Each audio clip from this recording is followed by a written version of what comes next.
మనకు మనస్సు ప్రభావం అనేటువంటిది పనిచేసినప్పుడు ఉండలేం, విసుగొచ్చేస్తుంది. విసుగొచ్చేస్తుంది. అప్పుడు అనిపిస్తుంది మనస్సుతో ఉన్నాడు కాబట్టి, మానసికంగా ఉన్నాడు కాబట్టి చచ్చిపోతే బాగుండి అనిపిస్తుంది.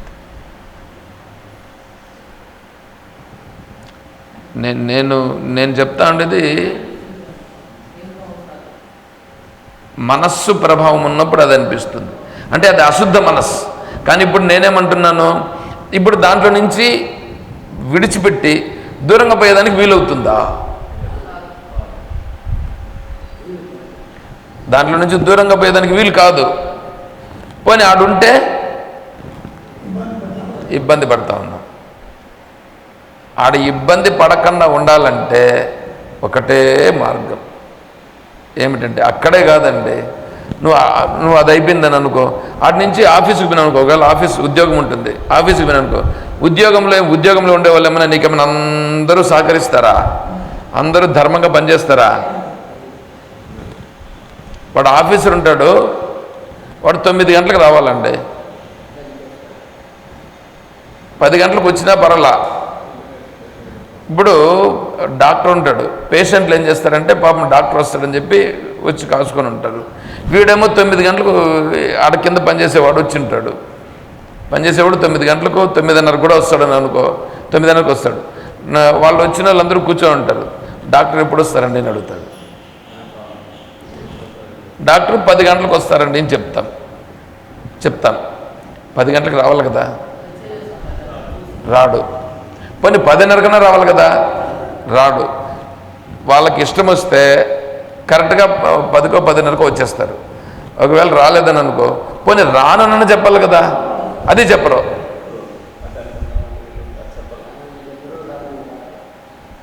ఒక్కోసారి ఇది జరుగుతుంటుంది. కొంతమంది మంచి డాక్టర్లు కూడా ఉంటారు. కొంతమంది మంచి డాక్టర్లు ఏం చేస్తారంటే 9 గంటలకు వచ్చి కూర్చుంటారు, 9కే వచ్చేస్తారు. 9కే వచ్చేసి వాళ్ళ పని వాళ్ళ డ్యూటీ కరెక్ట్గా చూసుకొని తర్వాత మళ్ళీ వాళ్ళ పని వాళ్ళు చేసుకుంటారు.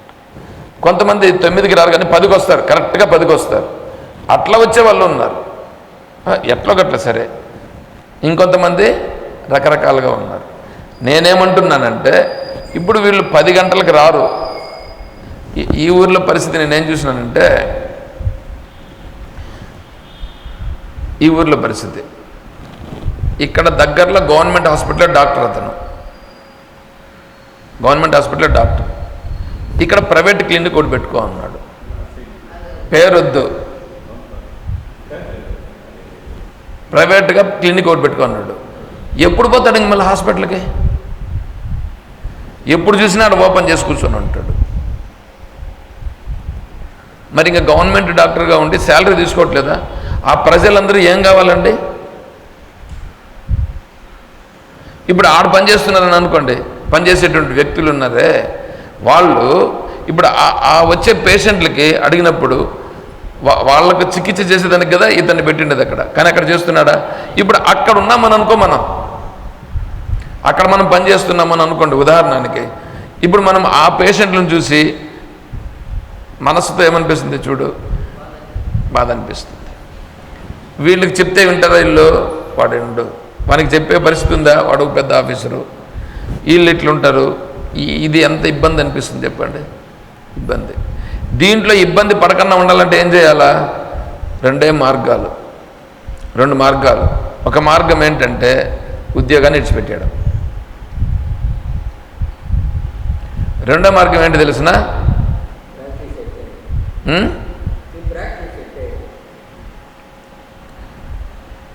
వాని గురించి నేను మాట్లాడుతాడన్నా, అదే నీకు వినిపిస్తాను. అది అందుకే నేను చెప్పింది లేచి తిరగయ్యా అని. నీకు వినిపించట్లే సక్రమంగా, నాకు అర్థమవుతా ఉంది. ఎక్కువ వినిపిస్తుంటే కొంచెం తగ్గించు సౌండ్. ఏమి ఇప్పుడు నీకు వినిపించలేదని కదా సౌండ్ పెంచిండేదే.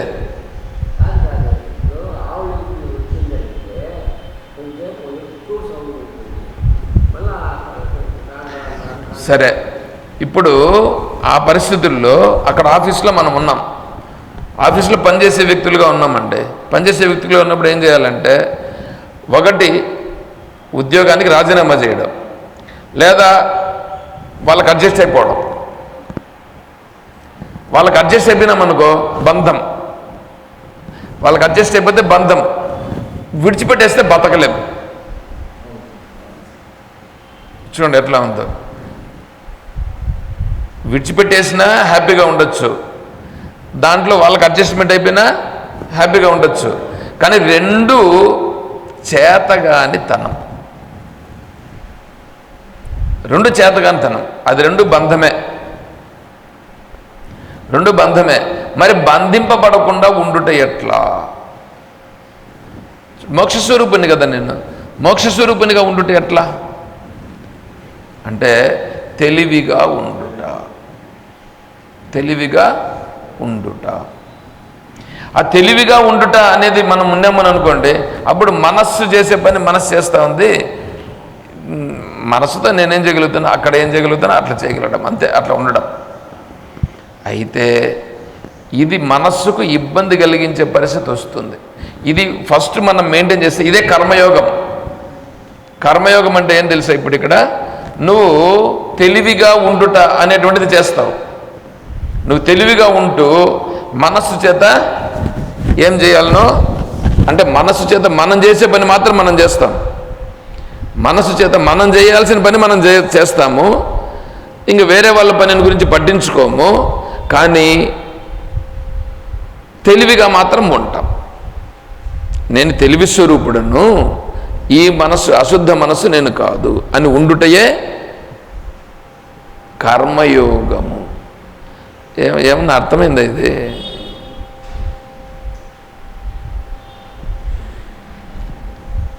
ఇలాగే ప్రతి విషయములోనూ చేయాలండి. నువ్వు ఏ విషయంలోనైనా సరే, భార్యతోనైనా సరే, భర్తతోనైనా సరే, తల్లిదండ్రులతోనైనా సరే, పిల్లలతోనైనా సరే, ఎవరితోనైనా సరే, ఇలా చేస్తే ఏమవుతుంది తెలిసిన? కొంతకాలానికి దానిలో నుండి అంటే మనస్సులో నుండి తెలివిగా ఉండుట అనే దానికి ప్రాధాన్యం పెరిగిపోతుంది. కొంతకాలానికి ఏమవుతుంది? నేను తెలివిగానే ఉంటాను, ఈ మనసుతో ఎందుకు నాకు అనేటువంటి భావన ఏర్పడి మనస్సు నుండి బయటపడుట కొరకు అంటే ఆ మనస్సుని, దానికి సంబంధించిన భారాన్ని తగ్గించేద్దాం, ఆ మనస్సుకు సంబంధించిన భారాన్ని తగ్గించేద్దాం అని ఉంటాడండి.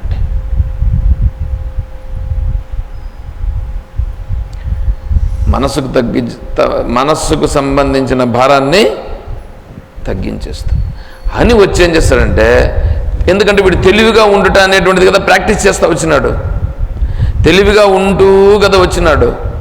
అందువలన ఏమవుతుందంటే కొంతకాలానికి ఆ తెలివిగా ఉండటం అనే దానికి ప్రాధాన్యం పెరిగిపోతుంది, ఈ మనస్సుకు ప్రాధాన్యం తగ్గిపోతుంది. మనస్సుకు ప్రాధాన్యం తగ్గిస్తూ వచ్చినప్పుడు అప్పుడు నువ్వు ఆ ఉద్యోగము లేదా ఇంట్లో ఉండుటయో లేదా ఏవైతే ఉన్నాయో వాటన్నింటి నుంచి దూరంగా ఉండుట అంటే సహజముగా తెలివిగా ఉండుట అనే దానికి ప్రాధాన్యం పెరిగిపోయి దీని నుంచి దూరం అయిపోతూ వస్తాడు. ఇది క్రమంగా వాడి జీవితంలో అన్నింటి నుంచి దూరం అవుతూ వస్తాడు. అంటే అన్నీ ఏమైపోతున్నాయి ఇప్పుడు? అవి దూరం అయిపోవట్లా, వీడే వాటి నుంచి చిన్నగా దూరం అవుతున్నాడు. ఇలా ఉండాలంటే ముందు వీడు దేంట్లో స్థిరపడాలా? తెలివిలో బాగా స్థిరపడాలా. ఆ తెలివిలో స్థిరపడుట కొరకు ముందు ధ్యానం, ముందు తెలివి సత్యం అని తెలుసుకునేదానికి విచారణ ద్వారా తెలివి సత్యం అని తెలుసుకోవాలా. తెలివి సత్యం అని తెలుసుకోవాలి. ఆ తెలివి సత్యము అదే నేను అనేటువంటిది అయితే తెలుసుకున్నాడు, కానీ అది ఉండలేడు. కాబట్టి అలా ఉండుట కొరకు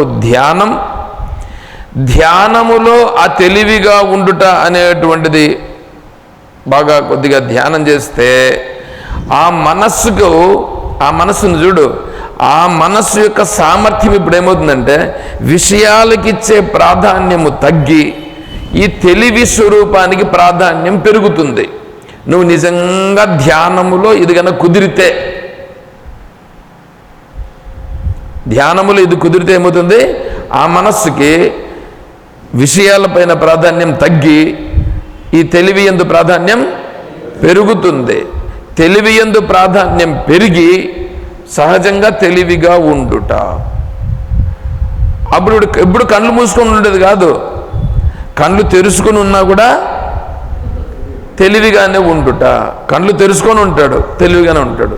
పనులు చేస్తూనే ఉంటాడు, తెలివిగా ఉంటాడు. ఏ వ్యవహారాలు చేయాలి చేస్తూ ఉంటాడు, తెలివిగా ఉంటాడు. ఆ మనస్సు ప్రాధాన్యం అనేటువంటిది మనస్సు చేసేటువంటి ఏదో చేస్తుంటాయి. అప్పుడు ఏమవుతుంది తెలిసిన, నువ్వు చేసే పనులున్నాయే, నువ్వు ప్రాపంచికంగా లోబడిపోయే పనుల నుంచి దూరమై ఆ మనస్సు నీకు తెలివిగా ఉండేదాని కొరకు సహకరించేటువంటి వాడికి ఎక్కువ ప్రాధాన్యం వచ్చి ఆ పనులు చేస్తావు. తెలివిగా ఉంటావు చూడు. తెలివిగా ఉండాలంటే మనస్సుకి ఆ విషయాలు పట్టాలా. ఏ విషయాలు పట్టాలి? తెలివి విషయాలు పట్టాలా. అంటే తెలివికి సంబంధించి ఆ విషయాలను తెలుసుకునేటువంటి పనులు చేస్తావు. ఇప్పుడు మనం చేస్తున్నాం చూడండి, ఇప్పుడు ఇది పని అవునా కాదా? పనే, కర్మే. అయితే ఇక్కడ వివేచన రూపంగా ఉన్నాం. వివేచన రూపంగా ఉండేటువంటి పనిని మనస్సు చేత చేస్తున్నాం. మనస్సు చేత చేసే పని ఇది. విచారణ చేస్తున్నాం కదా, ఆ విచారణ చేయుట అనేటువంటి పనిని చేస్తున్నాం. ఈ పని పెరుగుతుంది. అంటే నువ్వు ఈ ఆధ్యాత్మిక శాస్త్రాల వైపు, ఆధ్యాత్మిక మార్గం వైపు నీ మనస్సు మరల్చుట అనేది జరుగుతుంది. క్రమంగా ఆ మనస్సు అనేటువంటిది, అశుద్ధ మనస్సు అనేది దాంట్లో నుంచి బయటపడిపోతూ వస్తుంది. ఈ వ్యవహారాల్లో నిలుస్తుంది. అంటే ఇంతకుముందు లోక వ్యవహారంలో ఉండేది ఆ తెలివి. యజ్ఞార్థాత్ కర్మణో అన్యత్ర లోకోయం కర్మబంధన. నువ్వు లోక విషయాలు లేకపోయినప్పుడు కర్మబంధములో ఉండినావు, లోక విషయాల్లో కర్మబంధంలో ఉండినావు. ఆ విషయాల నుంచి బయటపడేసింది. అంటే నువ్వు తెలివిగా ఉండుట అనేటువంటి దానికి ఇబ్బంది కలిగించేటువంటివి ఏ ఉన్నాయో దాంట్లో నుంచి బయటపడేస్తుంది. నువ్వు ధ్యానమునందు తెలివిగా ఉండుట అనే దానిని నువ్వు ప్రాక్టీస్ చేస్తే,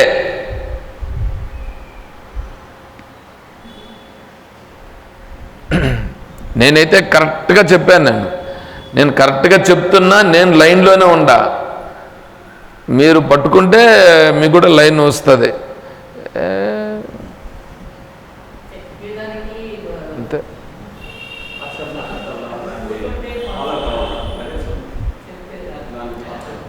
కాబట్టి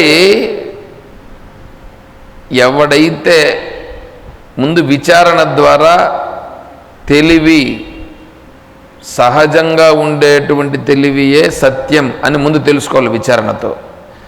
2, ఆ తెలుసుకున్నటువంటి దానిని ధ్యానముతో సరిపోల్చి చూచుకోవాలి, ఇది సత్యమవునా కాదా. 2, 3, ఆ ధ్యానముతో దాన్ని దృఢపరుచుకోవాలి. మొదటనే విచారణ ద్వారా తెలుసుకోవాలి. విచారణకు ప్రాధాన్యం చాలా ఎక్కువ ఉంటుంది. విచారణలో వాడు నిర్ణయానికి రావాలి. ఏమని? తెలివి స్వరూపమే సత్యమైనది అనేటువంటిది ముందు రావాలి.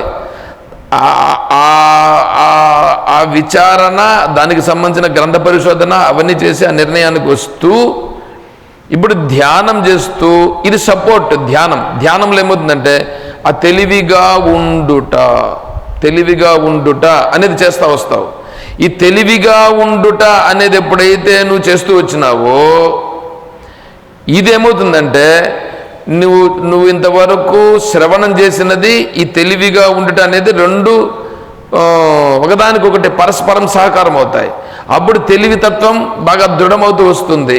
అప్పుడు మనస్సుకు పట్టిన చూడండి, దాంట్లో నుంచి క్రమంగా బయట పడిపోవాలనే భావన దృఢమవుతూ వస్తుంది. అప్పుడు ఈ తెలివిని ఇలాగే కంటిన్యూ చేస్తూ, తెలివిగా ఉండుట అనేటువంటిది కంటిన్యూ చేస్తూ, నీ జీవితంలో జరిగేటువంటి దానికోసం, అంటే జీవనయాత్ర ఏదో తినేది ఉండేది జరగాలి కదా, కాబట్టి అది కొంతకాలం కంటిన్యూ చేస్తూ ఉంటే కొంతకాలానికి ఏమవుతుందంటే నీ మనస్సే ఒక నిర్ణయానికి వచ్చి వీటిల నుంచి నేను బయటపడిపోవాలనే స్థిరమైన నిశ్చయానికి వస్తుంది. అలా నిశ్చయానికి వచ్చేసి అప్పుడు బయట పడిపోతుంది. అప్పుడు బయట పడిపోవడం అనేటువంటిది వెంటనే వీడు నిర్ణయం తీసుకోకూడదు. సమయము, కాలము వాటన్నింటి కోసం వేచి చూస్తూ ఉండి అన్ని పరిస్థితులు అనుకూలమవుతాయి. అనుకూలమైన వెంటనే ఏమవుతుందంటే నువ్వు ఆ విషయాల నుంచి వెంటనే బయటపడిపోతావు. అంటే నువ్వు ఆ దృష్టి నీకు ముందు దృఢం కావాలిగా. నీకు దృఢం కాకుండా నిన్ను ఊరికే దూరంగా తీసుకొని వాడగా పెట్టేసినామని అనుకోండి, నువ్వు హాయిగా ఉండాయా అని చెప్పేసి మిమ్మల్ని అందరినీ తీసుకొని ఇప్పుడు ఆశ్రమంలో పెట్టినామనుకోండి, మీరు ఉండలేరు. మిమ్మల్ని అందరినీ ఆశ్రమాలు ఎత్తుకొని పెడితే కూడా మీరు ఆశ్రమంలో ఉండలేరు. ఎందుకు తెలుసా?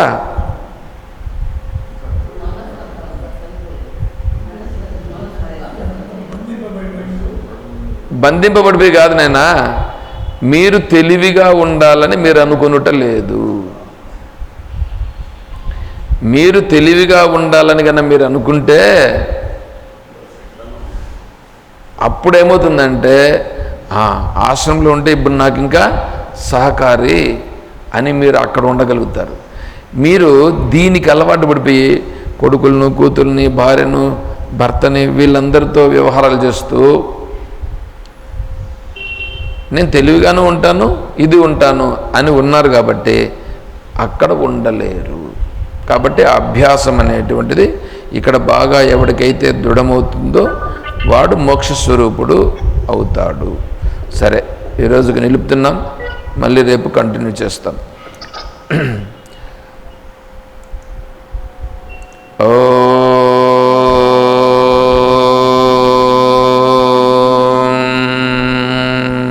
తత్సత్. ఓం సర్వం శ్రీ సద్గురు చరణారవిందార్పణమస్తు.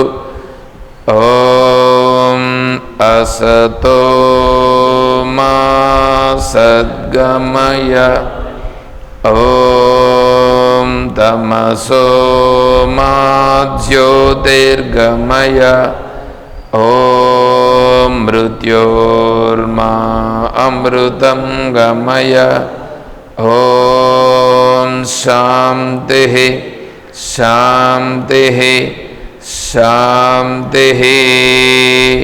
హరి ఓం తత్సత్. ఓం సర్వం శ్రీ సద్గురు చరణారవిందార్పణమస్తు. ఓం జయ బోలో శ్రీకృష్ణ పరమాత్మకి జయ, బోలో గీతా మాతా की जय, बोलो भक्त मंडली की हर नमः पार्वती पतये। जय सीताराम। हरि ओम तत्सत। ओम हरि ओम।